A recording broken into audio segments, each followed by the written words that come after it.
Bharatiya Janata party के आदरणीय राष्ट्रीय अध्यक्ष श्री राजनाथ सिंह जी, मंच पर बैठे हुए पार्टी के मेरे अन्य वरिष्ठ सहयोगीगण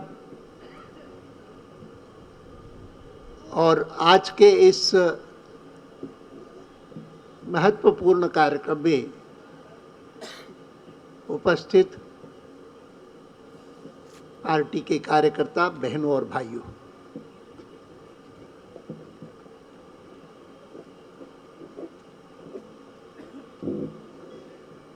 स्थापना दिवस का उल्लेख करते हुए पूर्व के तीनों वक्ताओं ने जिक्र किया कि हमारी राजनीतिक यात्रा 1980 में शुरू नहीं हुई। 80 में भारतीय जनता पार्टी का जन्म हुआ, लेकिन हमारी राजनीतिक यात्रा 1951 में शुरू हुई, जब डॉक्टर श्यामा प्रसाद मुखर्जी ने संविधान के बन जाने के बाद 1950 में ये निर्णय किया कि मैं अब तक संविधान के निर्माण के लिए गांधी जी के सुझाव पर पंडित नेहरू के मंत्रिमंडल का हिस्सा बनकर के कार्य करता रहा, देश की सेवा करता रहा। अब मैं मंत्रिमंडल से त्याग पत्र दे रहा हूं और भारत को, जो हमारे संविधान निर्माताओं ने एक पार्लियामेंट्री डेमोक्रेसी करके घोषित किया और निर्णय किया कि हमारी राज्य व्यवस्था संसदीय लोकतंत्र की होगी, उस संसदीय लोकतंत्र को पुष्ट करने के लिए मैं मानता हूं कि कांग्रेस पार्टी या कम्युनिस्ट पार्टी या समाजवादी पार्टी, जो उस समय पार्टियां थी, यह सही मार्ग पर नहीं चल रही और मैं ऐसी पार्टी निर्माण करना चाहता हूं जो कि भारत की संस्कृति और मर्यादा से प्रेरणा प्राप्त करके देश को आगे बढ़ाए।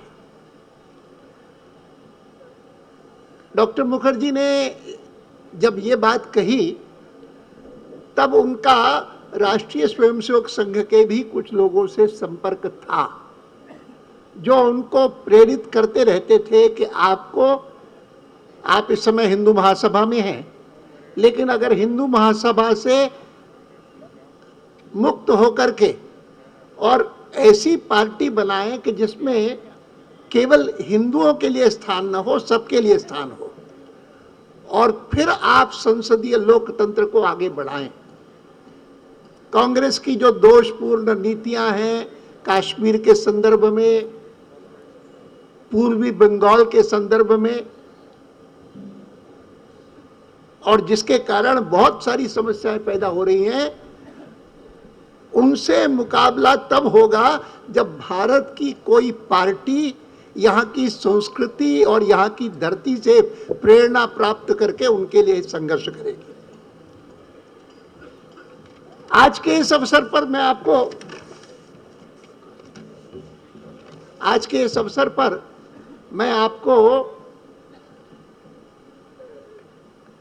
आज की राजनीति के बारे में बहुत ज्यादा नहीं कहूंगा, थोड़ा बहुत कहना होगा, आखिर में कहूंगा। पत्रकारों की दिलचस्पी उसमें होती है, लेकिन मैं मानता हूं कि पार्टी को आगे बढ़ाने के लिए कार्यकर्ताओं को समझना चाहिए कि यह कोई साधारण पॉलिटिकल पार्टी नहीं है।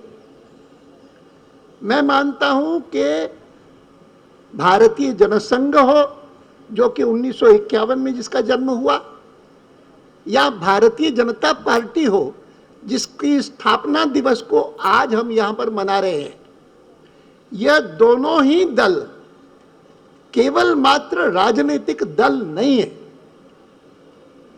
ये एक सांस्कृतिक अभियान के हिस्से हैं। They are outstanding results, outstanding products of a cultural movement in Indian history.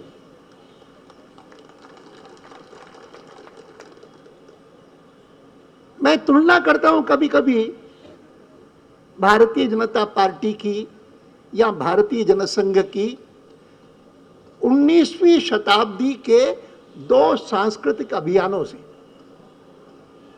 एक अभियान था जिसका जन्म पश्चिम बंगाल में हुआ, श्री रामकृष्ण मिशन का। श्री रामकृष्ण परमहंस ने एक अभियान शुरू किया कि जिसके प्रमुख अनुयायी स्वामी विवेकानंद जी बने। संयोग से आज देश वह स्वामी विवेकानंद जी की 150वीं वर्षगांठ मना रहा है। और आज मैं जब उसका उल्लेख करता हूं तो मुझे स्मरण है कि थोड़े ही दिन पहले नए राष्ट्रपति ने मुझे बुलाया था और मुझे कहा था कि आप आइए, परिवार के साथ, मेरे परिवार के साथ बैठ करके हम साथ साथ भोजन करते हैं।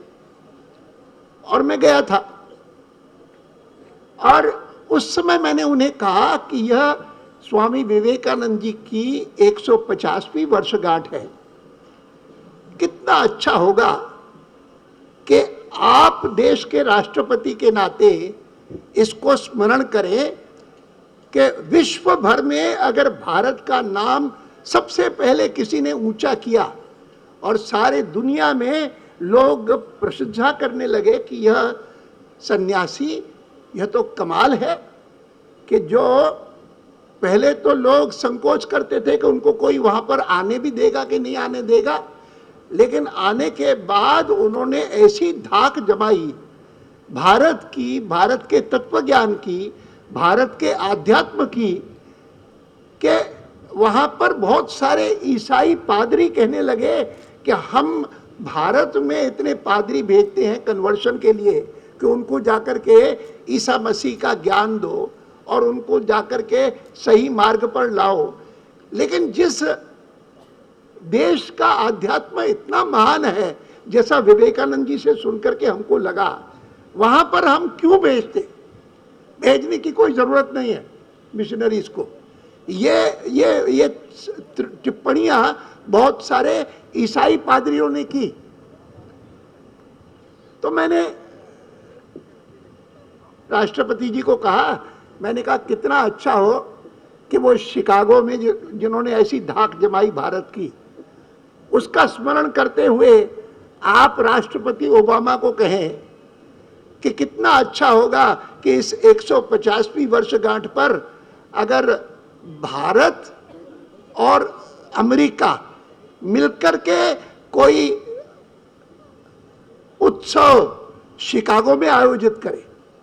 मैंने कहा कि आप हमारे प्रणब मुखर्जी देश के राष्ट्रपति और उनके ओबामा जी, ये दोनों मिलकर के अगर शिकागो में एक बढ़िया कार्यक्रम करें और जिसमें भारत और अमेरिका की मित्रता का भी उल्लेख हो, हमारे बीच में कितनी जोड़ने वाली चीजें हैं उनका भी उल्लेख हो, लेकिन स्मरण करें विवेकानंद जी का।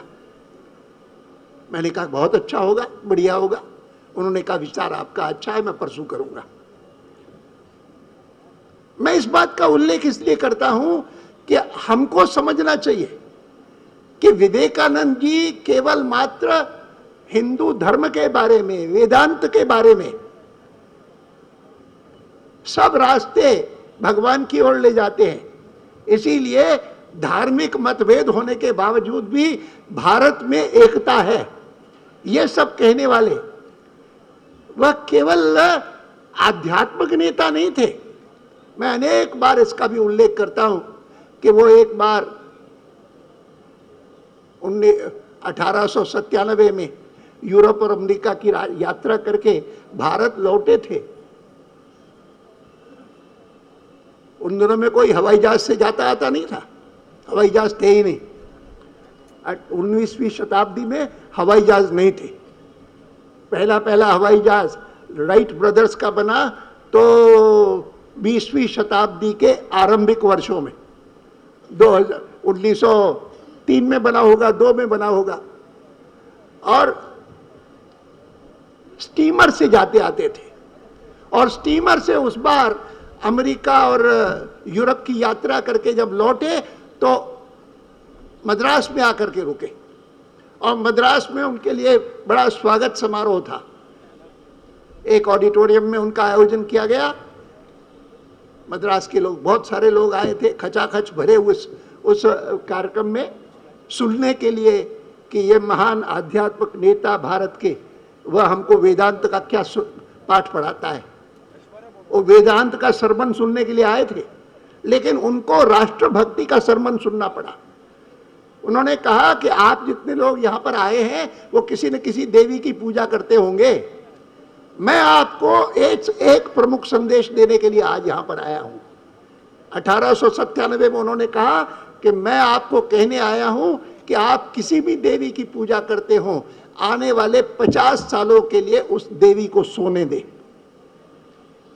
आने वाले 50 सालों के लिए एक ही देवी को जागृत रखें, और वह है भारत माता। और मैं इस बात का जिक्र हमेशा इसलिए भी करता हूं क्योंकि मैं मानता हूं कि उन्होंने जब 1897 में मद्रास में यह भाषण देते हुए कहा कि आने वाले 50 सालों के लिए, और ये कहा 1897 में, जोड़ दीजिए 50 उसमें, कहां पहुंचते हैं हम। इट्स इंट्यूटिव कि उनको लगा कि 1947 में स्वतंत्रता मिलेगी, और मिली। हमको इन बातों को स्मरण करना चाहिए कि हमारा जन्म में, मैं स्वयं आज भारत की राजनीति में सक्रिय हूं, भारतीय जनता पार्टी के एक कार्यकर्ता के रूप में आपके साथ साथ काम करता हूं। मन में एक ही आकांक्षा है कि भारत जो है दुनिया के देशों में महानतम देश बने, जिसको हमारे यहां पर बचपन से लेकर के, जब से लेकर के संघ की हमने प्रार्थना की है, परम वैभव पर पहुंचे। क्यों हुआ ये? उसका कारण है कि 1942 में भी मैं जब राष्ट्रीय स्वयंसेवक संघ का स्वयंसेवक बना तो मन में एक इच्छा थी कि भाई ये क्या है, हमारा इतना बड़ा देश, इतना महान देश, इतनी महान हमारी संस्कृति, इतना श्रेष्ठ हमारा इतिहास, और यह हम मुट्ठी भर ये अंग्रेज वह हम पर राज करते हैं। हमको कब मुक्ति मिलेगी इनसे? अच्छा, आपको शायद जानकारी नहीं होगी, राष्ट्रीय स्वयंसेवक संघ के जो संस्थापक थे वे स्वयं कांग्रेस में भी थे। डॉक्टर हेडगेवार, वे स्वतंत्रता आंदोलन में भी सहयोगी रहे, कई प्रकार से जेल भी गए कांग्रेस के आंदोलन में। लेकिन वो उनमें से थे कि जिनको ऐसा नहीं लगता था कि यह कांग्रेस के मार्ग से ही आजादी मिलेगी। उनको लगता था कि जो दूसरे रास्तों से आजादी के लिए संघर्ष करते हैं, क्रांतिकारी हैं, वे भी बहुत बड़ा योगदान कर रहे हैं। मुझे याद है कि मैं 1970 में जब पहली बार संसद में गया था, राज्यसभा में गया था, उस समय राज्यसभा में एक साहित्यकार भी थे, नॉमिनेटेड मेंबर थे, जिनका नाम था भगवती चरण वर्मा। और वो भगवती चरण वर्मा जो थे, उनका एक प्रसिद्ध उपन्यास है। मैंने हिंदी सीखी थी 47 के बाद। 47 से पहले मुझे हिंदी नहीं आती थी, मैं केवल अंग्रेजी और सिंधी जानता था। 20 साल की आयु में भारत स्वतंत्र हुआ, और 20 साल की आयु में मैं इस तरफ आया। और जो मैंने हिंदी सीखी तो शुरू में जो पुस्तकें पढ़ता था, पुस्तकें पढ़ने का शौक था, उसमें एक भगवती चरण वर्मा की भी पुस्तक पढ़ी थी जिसका नाम था टेढ़े मेढ़े रास्ते।